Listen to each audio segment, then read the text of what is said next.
নমস্কাৰ অইলেছ অসম ইউটিউব চেনেলত আপোনালোকক আন্তৰিক শুভেচ্ছা জ্ঞাপন কৰিছোঁ মৰমৰ প্ৰিয় ভিউৱাৰ্ছসকল আজি আপোনালোক সকলৰ কাৰণে ইম্পৰ্টেণ্ট এটা ভিডিঅ' লৈ আহিছোঁ যেটো মই আপোনালোক পূৰ্বতেও কৈছিলোঁ যে মিছন বসুন্ধৰা 3.0 ৰিভিউ এপ্লিকেশ্যনৰ ওপৰত এটা ভিডিঅ' বনাইছিলোঁ আজি আৰু যত আপোনালোক সকলোৱে কমেন্ট কৰিছিলে তো যিবিলাক ভিউৱাৰ্ছসকলে কমেন্ট কৰিছিলে তেওঁলোকৰ ৰিপ্লাইৰ সন্দৰ্ভত এই ভিডিঅ'টো মই প্ৰস্তুত কৰিছোঁ তেওঁলোকে যিখিনি ৰিপ্লাই কৰিছে সেই ৰিপ্লাইৰ উত্তৰখিনি দিবৰ কাৰণে এই ভিডিঅ'টো প্ৰস্তুত কৰিছোঁ স্ক্ৰিনত আপোনালোকে দেখিব পাৰিছে মই এটা কৈ কমেন্টবিলাক পঢ়ি যাবলৈ চেষ্টা কৰিম আৰু তেওঁলোকৰ যিবিলাক কমেন্ট কৰিছিল সেই কমেন্টবিলাকৰ ৰিপ্লাই দিবলৈ চেষ্টা কৰিম তো এই ভিডিঅ'টো আপোনালোক সকলোৱে শুনিলে তেওঁলোকৰ যিবিলাক প্ৰবলেমছ আছে সেই প্ৰবলেমছবিলাকৰ আনসাৰখিনি হয়তো আপোনালোকৰ তেনে ধৰণৰ প্ৰবলেম হ'ব পাৰে সেইখিনি আপোনালোকে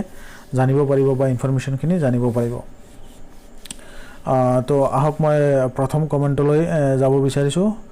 এটো লিখিছে বিনয় বৰা বুলি মই আপোনালোকক হাইলাইট কৰি দিছো কমেন্টটো আপোনালোকে চাব পাৰিছে বিনয় বৰাই আমালৈ কমেন্ট কৰিছিলে road side reserve how to solve road side reserve বুলি আহিছে হাউ টু সলভ এটো ৰোড সাইড ৰিজাৰ্ভ যদি দেখুৱায় ৰোড সাইডৰ মাটি যিবিলাক আছে সেইবিলাক ৰিজাৰ্ভ মাটি সেইবিলাক মানে আপোনাৰ এটো পট্টন দিয়া নহয় সেই কাৰণে এটো সলভ কৰিব নোৱাৰিব ৰোড সাইড এৰিপ্লাই যিমানখিনি ননস থাকে ধৰিলক পিডব্লিউডি ৰোডৰ পৰা 75 ফুট নে এনেকৈ কিবা এটা মানে হেৰি আছে ইমান ফুট লৈকে এৰিব লাগিব তো কি হিচাপে আপোনাৰ যদি ৰোড সাইডৰ ভিতৰত কি মাটিখিনি পৰে নেশনাল হাইৱে হওক বা আপোনাৰ পিডব্লিউডি ৰোডস হওক বা এনে ধৰণৰ কিবা ৰোডসৰ ওচৰৰ মাটিবিলাক তেনে ধৰণৰ প্ৰবলেম আহে সেইকাৰণে এইটো ক্ষেত্ৰত আপোনাৰ সলিউশন নাপাব তথাপি আপুনি এবাৰ অফিচৰ লগত যোগাযোগ কৰিব মোৰ যিমানখিনি জানা মই আপোনাক কৈছো এতিয়া নেক্সট অৰুণ হাতিমুৰিয়া লিখিছে revert to LM for review দেখাই আছে ৰায়ত সকলৰ কি হ'ব জনাব ৰায়তি সকলৰ কাৰণে সব বিশেষকে সৰকাৰী কোৱামতে আপোনালোকে সকলোকে পট্টা দিব সকলোৱে আপোনালোকে এপ্লাই কৰিছে এতিয়া ৰিভাৰ্টেড টু এলএম ফৰ ৰিভিউ মণ্ডলৰ ওচৰত ৰিভিউৰ কাৰণে দেখুৱাই আছে ফাইলটো আপুনি এবাৰ মণ্ডলৰ লগত যোগাযোগ কৰি চাব পাৰে যদি কিবা প্ৰবলেম হৈছে আপোনাৰ ফাইলটোত সেইখিনি তেওঁলোকে চাই দিব পাৰিব আপুনি এবাৰ যোগাযোগ কৰিব এটা কথা মই আপোনালোকক ক'ব বিচাৰিছো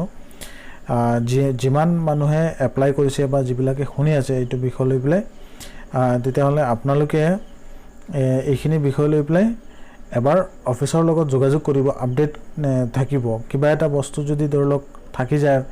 তেতিয়াহলে হেতু বিনিময় প্ৰবলেম হৈ যাব পাৰে সেই কাৰণে আপোনালোকে এই কামখিনি যাতে পাহৰি না যায়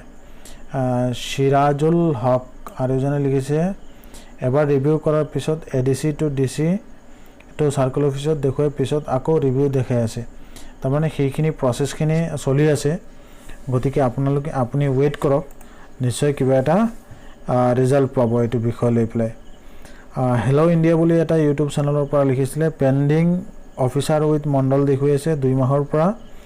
জিঅ'টেক হোৱা নাই হুজাই ডিস্ট্ৰিক্টৰ ডবকা সাৰ্কেল অফিসত আপুনি হেলো ইণ্ডিয়া ইউটিউব চেনেলৰ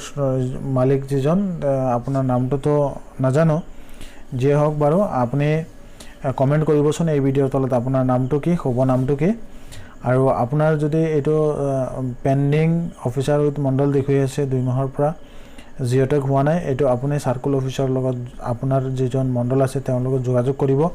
আপোনাৰ এই এপ্লিকেশনৰ বিষয়ে তেওঁ নিশ্চয় আপোনাৰ অৱগত থাকিব তেওঁৰ একাউণ্টতে আছে বস্তুখিনি জানিব পাৰিব তেওঁৰ পৰা এটা পৰামৰ্শ ল'ব পাৰিব আপুনি সেইখিনি আপোনালোকে যাতে কৰে আশা কৰো আপোনাৰ কমেন্টৰ ৰিপ্লাইটো মই দিব পাৰিছো ইয়াৰ ওপৰঞ্চিও যদি কিবা জানিবলগীয়া থাকে কিবা প্ৰবলেম হৈছে বুজিবলগীয়া আছে মোলৈ কমেন্ট কৰিব নিশ্চয় মই আপোনাৰ কমেন্টৰ ৰিপ্লাই দিবলৈ চেষ্টা কৰিম এনজয় বুলি এটা চেনেল লিখিছে একেখিনি কথা লৈ আৰু কেতিয়া ভিডিঅ' বনায় আপুনি একেখিনি কথা নহয় মই মানে আপোনালোক বহুতে ভিউৱাৰ্ছ সকলে তেওঁলোকে কমেন্ট কৰে সেই কাৰণে তেওঁলোকৰ যিবিলাক প্ৰবলেমছ আছে সেইবিলাক প্ৰবলেমছ শুনিবৰ কাৰণে মই ভিডিঅ'টো ৰিপিট কৰি বনাও যাতে মানে এই বস্তুখিনি তেওঁলোকে মোলৈ কমেন্ট কৰিব পাৰে বিষয়খিনি বহুতে আপডেট বিচাৰে কমেন্ট কৰে সেই কাৰণে যদি আপোনাৰ কাৰণে ধৰলক হৈছে যে মই একেটা কথা বাৰে বাৰে বনাইছোঁ সেইটোৰ কাৰণে মই ক্ষমা প্ৰাৰ্থী মই চেষ্টা কৰিম যিমান যে আপোনালোক সকলোৰ কাৰণে নতুন নতুন ইনফৰমেশ্যনবিলাক লৈ আহিবলৈ চেষ্টা কৰিম সদায় বেদান্ত গগৈয়ে লিখিছে আমালৈ কমেণ্ট কৰিছিলে ছাৰ ৰিভিউ কৰা হৈছিল এপ্লিকেশ্যন আকৌ এতিয়া ফটো মাৰি আহিব নেকি বাৰু আমাৰ ঘৰ এতিয়ালৈকে ফটো মাৰিব অহা নাই চাওক ফটো মাৰাটো আৰু জিঅ'টেগ কৰাটো এইটো ইমান ইম্পৰ্টেঞ্চ এটা আছেই সকলোৰে কিন্তু তথাপিও হ'লে আপুনি এবাৰ অফিচৰ লগত যোগাযোগ কৰিব নিজৰ চাৰ্কল অফিচৰ লগত যোগাযোগ কৰিব বিষয়খিনি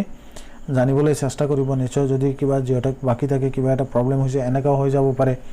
কেতিয়াবা আপোনালোকে এপ্লাই কৰিছিলে যিটো মোবাইল নম্বৰ দিছিলে সেই মোবাইল নম্বৰত মণ্ডলজনে কণ্টেক্ট কৰিছে আপোনাক কিন্তু আপুনি ফোনটো ৰিচিভ কৰিব পৰা নাই তাৰপিছত সেইটো নম্বৰত কল বেকো কৰা নাই তেনেধৰণৰ কিবা এটা ছিষ্টেম হৈ যাব পাৰে পিছত আপোনাৰ থাকি যাব পাৰে সেইকাৰণে এবাৰ যোগাযোগ কৰিব অফিচৰ লগত নিশ্চয় ডেফিনেটলি আপোনাক এইটো বিষয়ে কিবা নহয় আপোনাক সহায় কৰিব সান্তনা এটা দিব আপোনাক PJK 47994977 এটা চেনেলৰ পৰা লিখিছে since 6 months the status is still with Mandal of my review case circle officer said review case will not be reviewed which is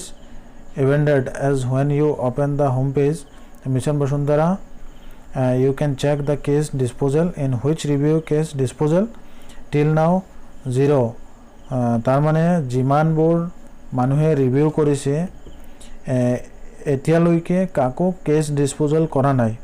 এতিয়ালৈ it's better to apply fresh as a new beginning with proper documentation in future Mission Basundhara 2.0 if facilities given by the government review আশা কৰি লাভ নাই ঠিক আছে ধুনীয়া কথা আপুনি নিজৰ মন্তব্যটো আপুনি প্ৰকাশ কৰিছে বা বিষয়খিনি আপুনি জনাইছে বা আন ভিউৱাৰ্ছ সকলে আপুনি কোৱা মন্তব্যখিনি দেখিব পাৰিছে বা মই আপোনালোকৰ কমেন্টছখিনি পঢ়ি আন ভিউৱাৰ্ছ সকলক শুনাবলৈ চেষ্টা কৰিছোঁ যাতে আপুনি আপোনাৰ মতটো প্ৰকাশ কৰিছে গতিকে সেইটো আপোনাৰ মত প্ৰকাশ গতিকে মই ইয়াৰ ওপৰত একো নকওঁ আৰু এজনে লিখিছে DA শিৱানী দা ব্লগছ মাটি আছে একটা 3 লোচা 3.0 হ'বনে দাদা এটো বোঝা নাই 3.0 ত আপুনি এপ্লাই কৰিছে নে কৰা নাই এপ্লাই কৰিছে যদি কি এপ্লাই কৰিছিলে বিষয়খিনি জনাব তেতিয়া মই বিষয়খিনি গম পাম আমাৰ স্পেশাল ভিউৱাৰ্ছ মোলৈ ইমেইলতো মেইল কৰিছিলে তেওঁ মোলৈ লিখিছিলে দাদা নমস্কাৰ বুলি আপোনাকো নমস্কাৰ বিহুৰ শুভেচ্ছা থাকিল আপোনালৈ গতিকে আপুনি কমেন্ট কৰিছিলে মোৰ application status pending with Mandal forwarded to reward to LRA for review দেখাই আছে দাদা জিঅ'টেগ হল নে নেকি কেনেকৈ গম পাম আকৌ মণ্ডল আহিছিল পিক উঠাই লৈ গৈছে এইটো কি জিঅ'টেগ হৈছে নেকি দাদা যদি জিঅ'টেগ হৈছে পিছত কি কৰিম দাদা জনাব দাদা জিঅ'টেগ হোৱাৰ পিছতো কি LM অফিচৰ খবৰ ল'ব লাগিব নেকি দাদা জনাব বহুত বহুত থ্যাংক ইউ শিৱম আপুনি কমেন্ট কৰাৰ কাৰণে বহুত ভাল লাগিছে বিষয়টো হল আপোনাৰ এপ্লিকেশনখনি LRA এৰ ওচৰত দেখুৱাই আছে আপুনি এইটো আপডেট হৈ চাই থাকিব এপ্লিকেশন বিলাকৰ ষ্টেটাস মাজে সময়ত আৰু আপোনাৰ আহি প্লাই মাটিখিনি যদি জিঅ'টেগ কৰি বা ফটো উঠাই লৈ গৈছে ফটো উঠাই লৈ যোৱাটোৱে জিঅ'টেগ ধৰক মই এটা ভিডিও বনাইছিলো আপোনালোক সকলোৰ কাৰণে জিঅ'টেগ কেনেকৈ হয় বুলি তো জানে আপোনাৰ যিখিনি মাটি আছে সেই মাটিৰ ওপৰত গৈ পেলাই নিজক লগত ৰাখি পেলাই লোকেশন দি পেলাই ফটোটো যেটো উঠোৱা হয় তাকে আমি জিঅ'টেগ বুলি কওঁ সহজ ভাষাত বা জানে PM আৱাসৰ জিঅ'টেগ হওক বা সৰকাৰি মাটি যিবিলাক পট্টন দিবৰ কাৰণে যিবিলাক জিঅ'টেগ হয় বা পট্টা মাটি যেতিয়া বিক্ৰী কৰিবলৈ যায় আজিকালি সেইবিলাক মাটিও জিঅ'টেগ হয় গতিকে সেই সিস্টেমতে জিঅ'টেগখিনি হয় আপোনাৰ যিখিনি মাটি সেই মাটিখিনি যদি হসাকে ইমানখিনি হৈছে তেতিয়া হলে এটা আশা আছে গতিকে আপুনি লাগি থাকিব বস্তুখিনি চাব মণ্ডলৰ লগত যোগাযোগ কৰিব কিবা যদি নবুজিবলগীয়া থাকে কিবা প্ৰবলেম হৈছে বিষয়খিনি জানিব বা আমালৈও কমেন্ট কৰিব নিশ্চয় মই বহুত ভাল পাওঁ আপোনালোকে কমেন্ট কৰিলে হিটুৱে আজিৰ এই ভিডিওটোত আপোনালোক সকলোৰ কাৰণে যিমানখিনি আপোনালোকে কমেন্ট কৰিছে মই চেষ্টা কৰিছো আপোনালোক সকলোকে আপোনালোকৰ কমেন্টৰ ৰিপ্লাই সন্দৰ্ভত ভিডিওটো বনাই দিছো যদি ইয়াৰ উপৰঞ্চি কিবা জানিবলগীয়া থাকে প্লিজ আমালৈ কমেন্ট ড্ৰপ কৰিব নিশ্চয় মই আপোনালোকৰ কমেন্টৰ গুৰুত্বপূৰ্ণ কমেন্ট বিলাকৰ ৰিপ্লাই দিবলৈ চেষ্টা কৰো আৰু মই আপোনালোকক কিয় কমেন্ট কৰিবলৈ কওঁ কাৰণ আপোনালোকে যেতিয়া কমেণ্ট কৰে আন ভিউৱাৰ্ছ সকলোৱে সেই কমেণ্টবিলাক পঢ়িব পাৰে জানিব পাৰে বিষয়খিনি আমি যেতিয়া আলোচনা কৰিম সকলোৱে মিলি তেতিয়াহে আমাৰ কামখিনি হোৱাত এটা সফল হোৱাৰ চান্স থাকে বা আমি ইনফৰমেশ্যনখিনি ভাগ বতৰা কৰি সকলোৱে জানিব পাৰোঁ এজনৰ পৰা আন এজনে বহুতজনে জানিব পাৰে তো সেই কাৰণে সকলোলৈ ৰিকুৱেষ্ট থাকিল যাতে আপোনালোকে এই কামখিনি কৰে আশা কৰোঁ আজিৰ এই ভিডিঅ'টো আপোনালোক সকলোৰ কাৰণে ইমানতেই নেক্সট ভিডিঅ'ত আমি লগ পাম এনেধৰণৰ আপোনালোক সকলোৰ কাৰণে ইনফৰমেটিভ ভিডিঅ' লৈ আহিবলৈ চেষ্টা কৰিম সকলোকে ধন্যবাদ জ্ঞাপন কৰিছোঁ